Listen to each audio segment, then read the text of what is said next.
Good morning, everyone. Oh, what's going on here? I was in the garden already. I'm taking a quick break here. My hands will show you. Yep. I'm not a wear gloves kind of girl. I got my youngest one and my oldest granddaughter. My youngest daughter and my oldest granddaughter out on a horseback ride. And my oldest granddaughter is 10 now. And Charlie is a 14 hand. That's considered a pony, okay? And he's great with children. And this is her first.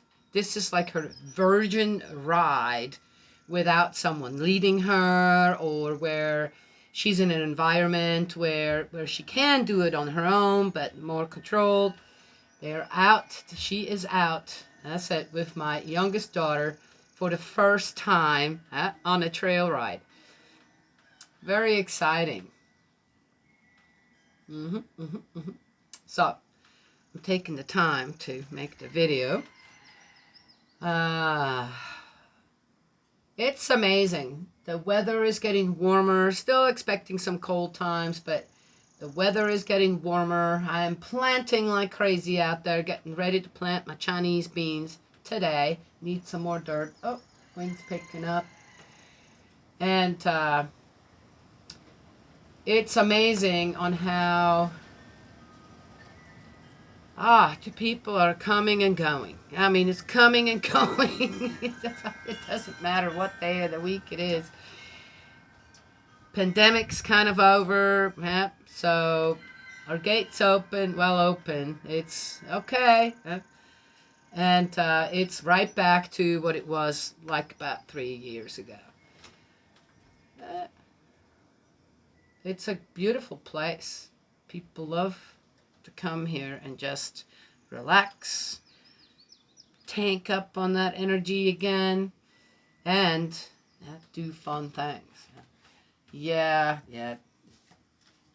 We have a TV, but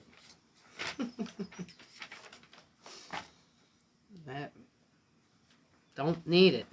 That wintertime's great. Once summertime, once the spring hits here, it's summertime, fall. Yeah. I got grass. I did some weed eating in some places as well. Though my granddaughter did a great job doing that. But it needed a little more in certain places so I could get to what I needed to get to. All right. For our condition. I was a blessed child. Peace in mankind. Care and love for every dependent child. Peace. Every child feels secure, which reflects cause and effect in the child's life. Peace. Every child eats. Peace. Every child is warmed in cold times. Peace. Understanding a child's growth in troubling times. Then to guide the child to attain harmony with peace. I am peace as a father, as a mother, as a son, as a daughter of God. Peace to become the best I can be for every child. Repentance, knowing every child is deserving of peace. Prayer, knowing every child comes first. Restored, conditions are fulfilled when every child is loved and cared for. Death separates us from our earthly path to attain peace. Our taught descendants are the future. The change of lineage, God's lineage in action. The true cause and effect in a child's harmonious and happy life. I am an adult, ashamed to ask for anything from my heavenly parents for myself. If a child on earth needs my prayers and conditions greater than I, peace will happen when peace can be found in every child. I will be less than any child that suffers due to mankind's unkindness. Spirit world will hold us all accountable, regardless.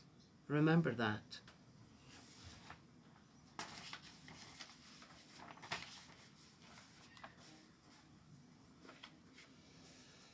Okay, let us just get started. Oh,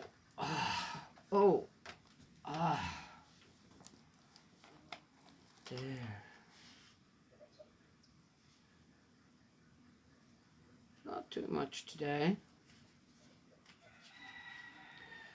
Well, let's see. What else is awaiting people? We're in Numbers 17.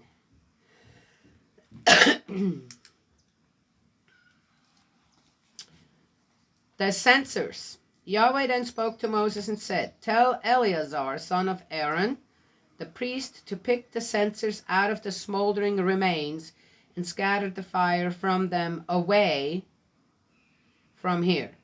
For these sinful censers have become sanctified at the price of human lives. Since they were brought before Yahweh and thus became consecrated, they must be hammered into sheets to cover the altar. They will be an object lesson to the Israelites." Oh. What? What is getting hammered into what now? From whom? But didn't he just say, get this away from? Okay. The priest Eleazar took the bronze censers which had been carried by the men destroyed by the fire. They were hammered into sheets to cover the altar. They are a reminder of the censers to the Israelites that no unauthorized person, no one not of Aaron's line, may approach and offer incense before Yahweh on pain of suffering the fate of Korah and his party, as Yahweh had said through Moses. But again, as we know, they were back at their tent, so I'm not sure. I guess it was just all their censers that they brought, okay, to kind of plead or not plead their cause. So we're not talking about actual, okay. Yeah.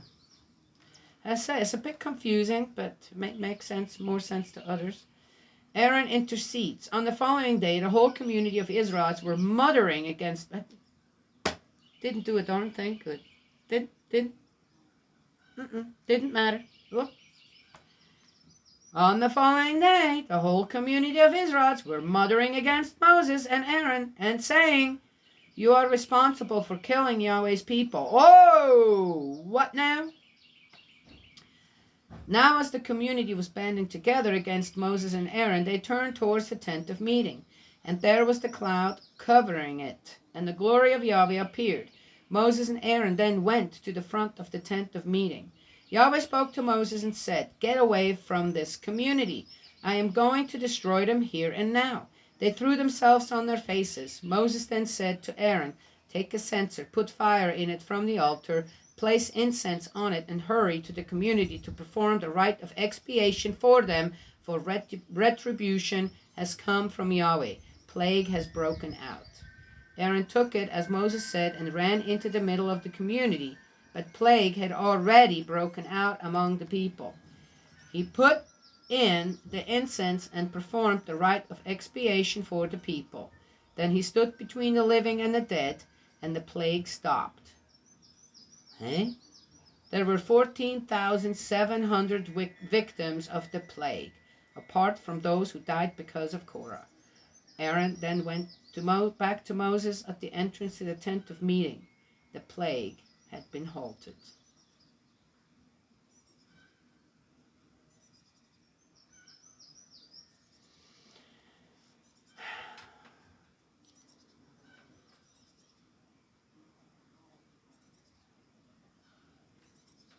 Okay. I don't know. As I said, it's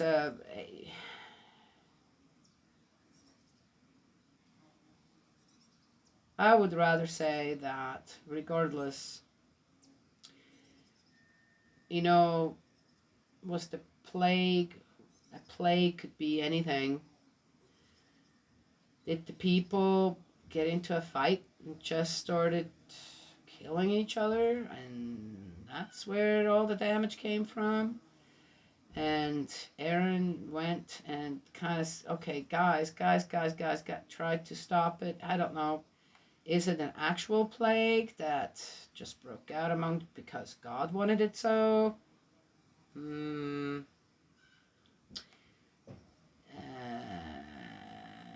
is this more again to, I mean, they just had Korah's example, and here are the people.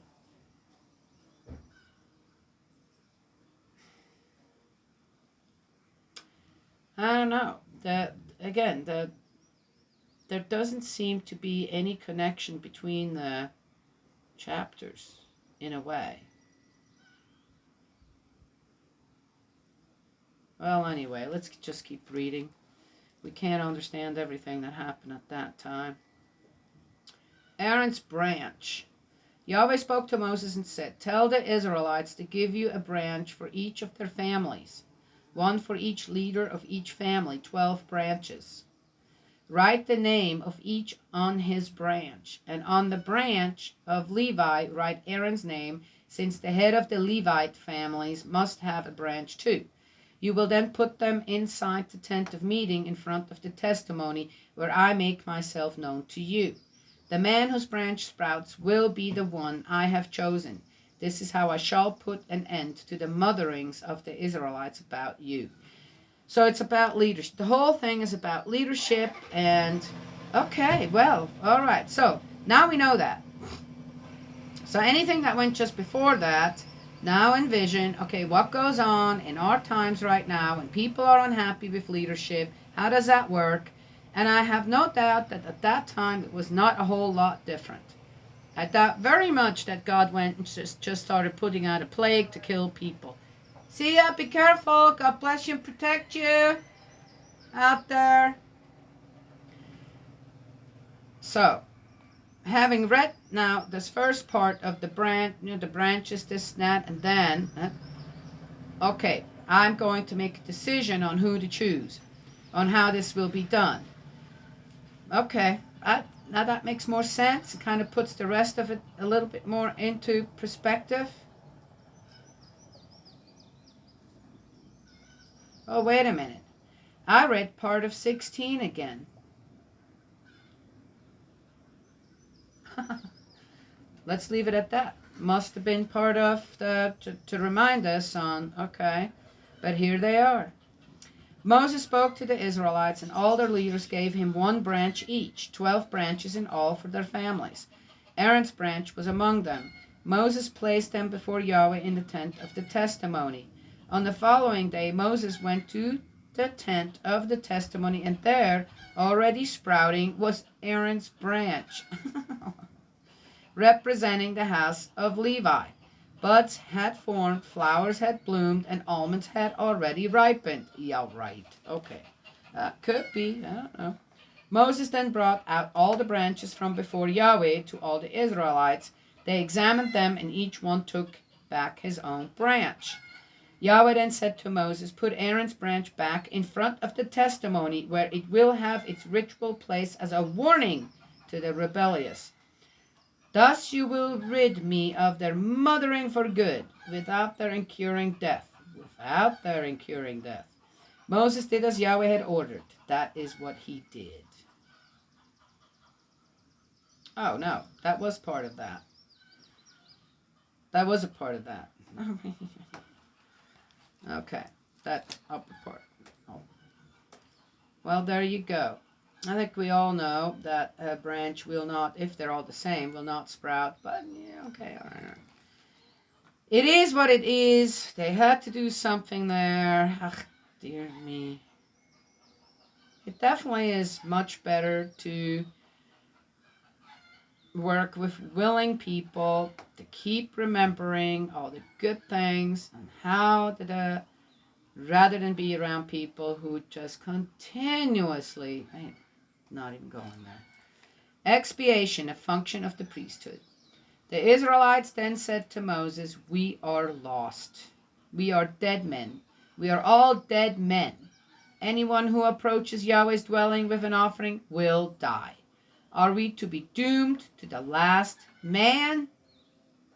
That's the end of 17.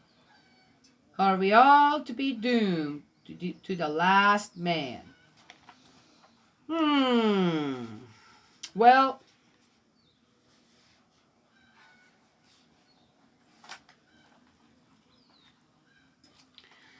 I know that when there is a problem, this and that,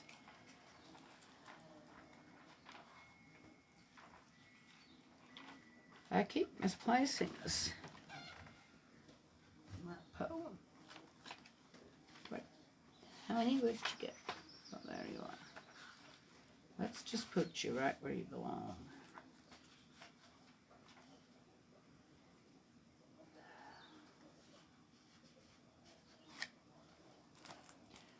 "400 years in slavery, 400 years working for somebody else.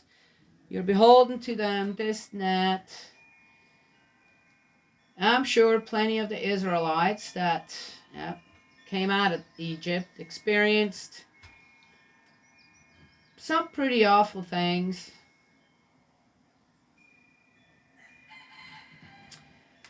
And when you have lived for so many generations, born that way, raised that way, became an adult, worked that way, got old that way, raised families like that way, grew old that way, died that way. And it got 400 years, that's what, about 4 or 5 generations, at least 6.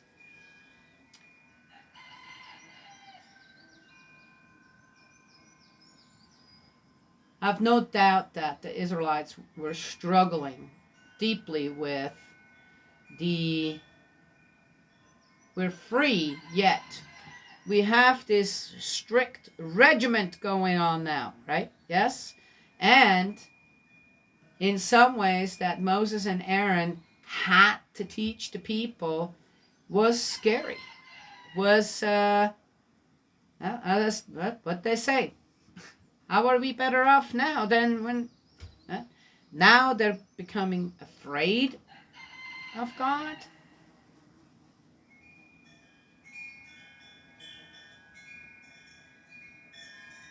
I don't know. I don't know how to. I understand the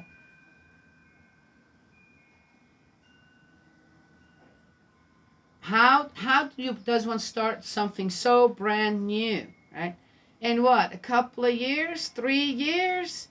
It's going to take a long time for the Israelites to become a new people, right? Yes? And not everything's going to be hunky-dory.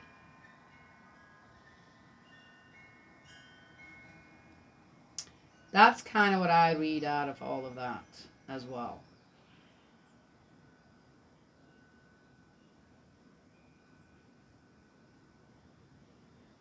I mean, in a way, too, I bet you that while they were in Egypt, you either were completely subservient to the rule of the Egyptians and, kind of did the cowering thing and made your friends and you lived pretty good, you know what I mean?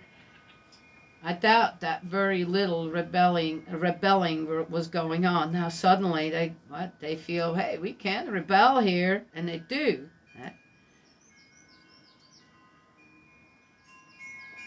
And people die. I would say one thing that the Israelites at that time became more afraid of than anything else, we're just on our own now, right? Yes? It isn't about you're an Israelite. Well, we have to look out for each other, right? Among the Egyptians, this and that. And I'm sure they made friends with the Egyptians too. But it was them, it was us and them. And most likely. And now it's just us, right? There's no them anymore. And people are still fighting, people are still greedy, jealous, this, that, all this, it's still there. But now you don't have anyone to blame anymore for your situation. And I think that's one thing that may have scared the Israelites. They suddenly now had to really face themselves. Yes? And God had requirements on how he wanted this people to be like. Yes? And it was a big expectation. So, no doubt, if one thinks that everything, 2, 3 years in the desert, taken care of by God, everybody's happy, peaceful, and harmonious, obviously that's not what's happening.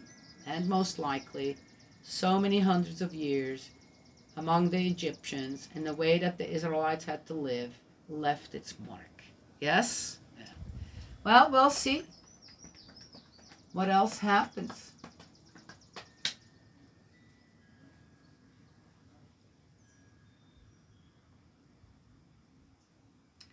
And what we can learn from. Well, I already see what people haven't learned from, what some people really truly try to aspire and look up to and admire. Yes? Yeah. And on how somehow, yes, why do I suddenly have to pay attention to certain things that, well, why do I have to take that into consideration? Eh? And why not?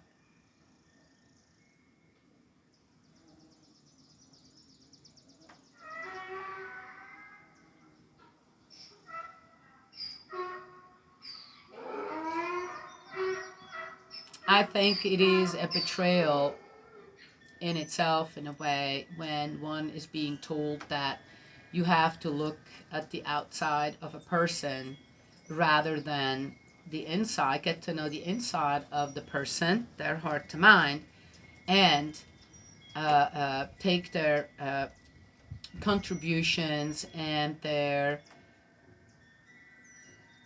success, right, in certain things into to admire that, to take that under consideration. I think that that's not something I want to be pulled into. No, I know I don't want to. It's not. I think I will not be pulled into that, because in my heart to mind that would be a betrayal to anyone out there that does well under the guidance of God, under the umbrella of God, as a family of God, right? Under the guidance of God. So, no, I'm going to not regard the outside of a person. I'm going to not regard, per se, the station of a person. I require a little more than that. Sounds like God required a little more than that as well. Oh, okay. Well, there we go. I'm going to make it a short one. I've got to think about cooking again. I made some sweet and sour sauce again yesterday. It came out very good. Then I made a chicken. I made a sweet and sour chicken and pumpkin dish. Oh, very good. Very good. My daughter came and says, Mom, I have never had chicken and pumpkin and then sweet and sour sauce with it. She says, I was kind of wondering on how that would taste. She said, Mom, you did it again. It tastes so good. You just somehow know what goes together. Do I? I've been cooking for a long time. Anywho, so there is that. So today, and I made that lentil tofu with her as well. And found some wild mustard greens still growing out there. They're starting to bloom and bloom out. So, but still found. I put that in. Oh my gosh, very good. I have some more of that. I might fry up a little more of that today with our next dish.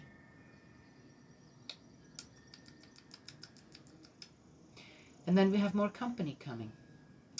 We got company coming. We got company coming. We got company on the road. More. Let's see. Do I have enough bedrooms? I might have to give up mine. I don't know. I will figure something out. I always have some futons I can pull out, you know, and lay them somewhere. I got a couch too. Got 2 couches. I will figure it out. Danny might sleep with me tonight. So there's an extra spot in another room. Anywho, there you go. One thing, when you have a lot of people coming, and, you know, I'm not going to go out there and start shopping. Are you kidding me? If I really need something, I'll let the people who are coming say, oh, bring this, this, and this. Yes? Well, yeah, don't be shy about that. But one thing that just will feed everybody, I'll make some I'll make my own bread. Make some fresh bread and make a big pot of soup. That takes very little and feeds a lot. Yes, it does. And then, yep. That's great. So, one can feed a lot of people with a big pot of soup and some good bread. Done. Yes. And what? It'll cost me what? About $5. $6. Feed 10 people. Yes?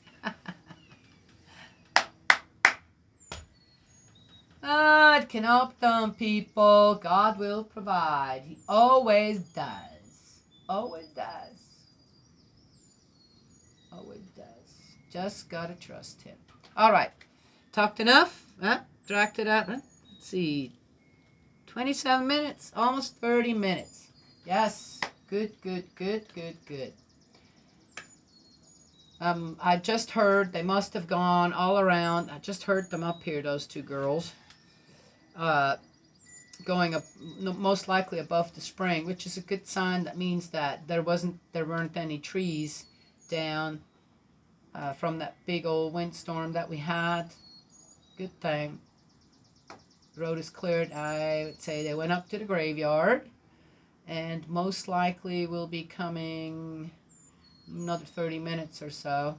They'll be coming around from the gate down the driveway, and then they'll be going. I'd say they would have been gone for about an hour. Yeah. Good first ride for my oldest granddaughter. Yeah. Oh, actually, here they come. Look, guys. There they are. Hi, guys. How was it? Yeah. Looking good.